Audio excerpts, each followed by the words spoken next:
Olá pessoal, muito boa tarde. Então, tô feliz para falar aqui com vocês. Hoje eu fiz aqui uma anotaçãozinha para conversar com vocês um pouquinho sobre comportamento em época de crise, educação. Então, como professora, nós temos algumas pessoas que estão dentro dessa comunidade escolar e que precisam estar alinhadas para que tudo corra bem. Quem são? Pais, alunos, professores, gestores, todos precisam estar bem alinhados para que tudo ocorra da maneira mais adequada possível, para que tudo aconteça apesar da crise. Como nós dividimos esses grupos aí em relação a comportamento? Nós temos sim os otimistas. Quem são aqueles otimistas? Vem aí uma nova oportunidade de ensinar e aprender. Oba! Tem alguém aí que se identifica dessa maneira? Acredito que sim. Acreditem que tem pessoas desse jeito, com certeza, né? Por outro lado, nós temos aquele desanimado. Só pensa em como isso vai acabar, o meu esforço inicial vai se perder todo, a mudança de planejamento, ai meu Deus, vou ter que mudar tudo e agora o que eu vou fazer, né? Tudo é muito difícil. Esse é o desanimado. Nós temos também o pessimista. O que é esse pessimista? O pessimista, isso tudo é besteira. Não vai dar nada certo, nada vai acontecer. Para com isso, para de querer ficar planejando agora, para de querer ficar fazendo aulas não presenciais, para de querer ficar organizando conteúdo.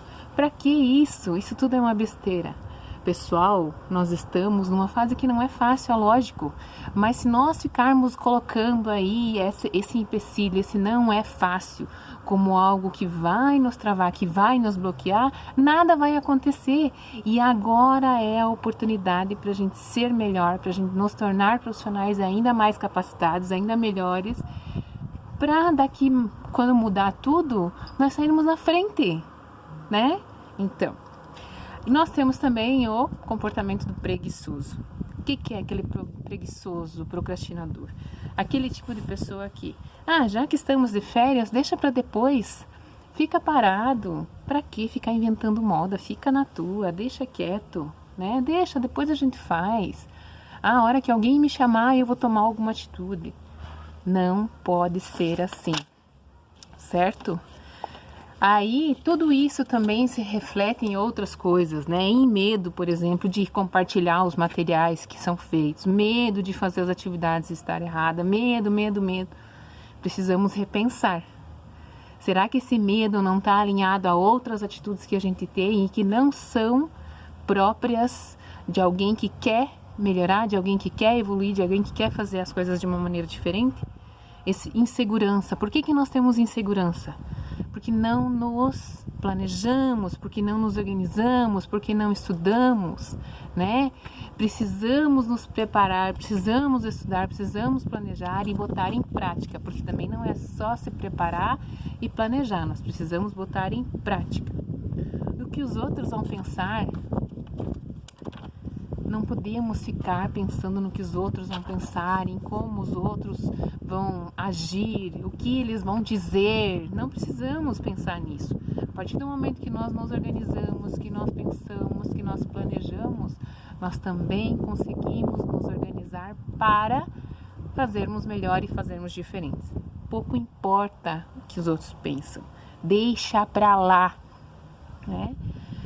Que medo de fazer perguntas. Para que medo de fazer perguntas, gente? Já passou isso daí. Claro que em determinadas situações você tem medo, mas se você não encarar esse medo, você vai evoluir? Nós vamos evoluir? É lógico que não. Então eu não posso ter medo. Eu tenho que encarar. Eu tenho que evoluir. Eu tenho que sair da minha zona de conforto. Quando eu saio da zona de conforto, eu sou uma pessoa melhor. E quando eu sou uma pessoa melhor, a consequência é tornar as pessoas que estão à minha volta melhores também. Então, repensar isso daí. Pergunte muito, tudo que você precisar, tudo que você quiser. Quanto mais perguntas a gente faz, melhor a gente se torna, né? Melhor momento para estar com os seus filhos, desenvolver uma relação de compreensão e apoio mútuo. Eu vejo aí algumas pessoas dizendo: meu Deus, agora já fazem aí 15, 20 dias que estou com meu filho em casa, não aguento mais, não sei o que fazer. Gente, criatividade, como uma pessoa pode dizer que é criativa, que é capaz, que ajudar, não sei o que, mas não tem criatividade suficiente para saber lidar com os próprios filhos em casa. Entende? Então a gente precisa agir com criatividade nessas horas, fazer um planejamento, pensar em coisas diferentes para essas crianças, pensar em o que vou fazer para que elas sejam também pessoas melhores, para que elas saibam se virar melhor do que eu em qualquer crise que venha. Então ter essa colaboração mútua na hora de estudar, na hora de aprender, na hora de trabalhar, na hora de desenvolver atividades em casa, por que não? Né? Desenvolver atividades colaborativas com a família, importantíssimo. Então, se eu quero auxiliar as pessoas a mudarem a serem pessoas melhores, eu preciso ter isso em mim. Eu preciso ter isso enraizado em mim. Melhorar primeiro o meu ambiente, melhorar primeiro a mim como ser, para daí eu poder ajudar as outras pessoas.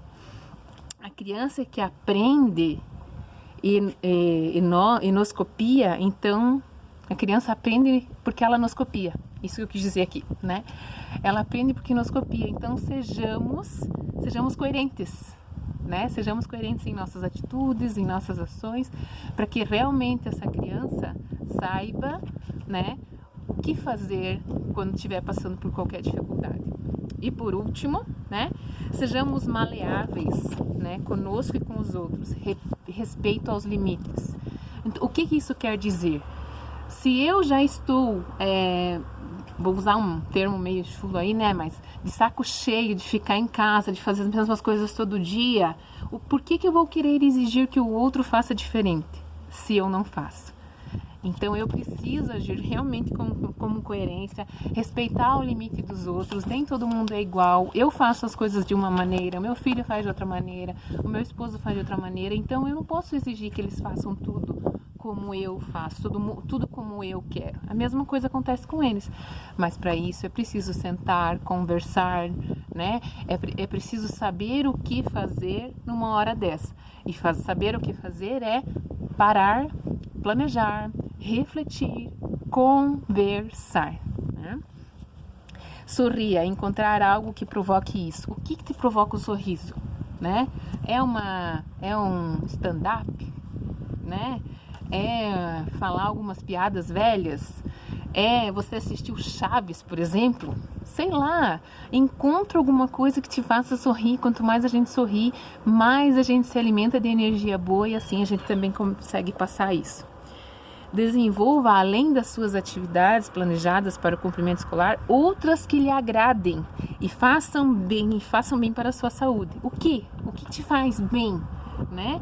Quando você planeja o seu dia, ainda mais numa situação como essa, você busca coisas que, além do que você está acostumado a fazer, para que você se sinta melhor, né?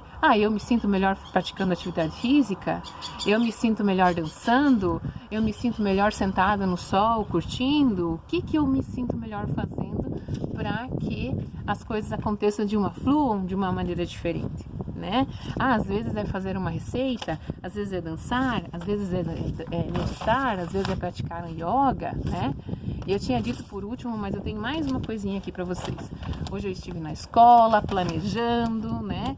Porque os professores estão sim ativos, os professores estão sim se organizando, porque apesar de nós acharmos como professores que nós não somos uma classe unida, sim, nós desenvolvemos atividades para que o nosso aluno tenha mais capacidade, consiga se desenvolver, e sim, nesse momento nós estamos unidos, para quem não sabe. Então nós estávamos na escola e eu vi lá alguns livros, Hoje todo mundo falando sobre coronavírus, mas ninguém falando sobre dengue. Então, que tal você ter algumas coisas neste aspecto para conversar em casa com os seus filhos, né? Os professores também encaminhar materiais que muitos vêm fazendo, que tenham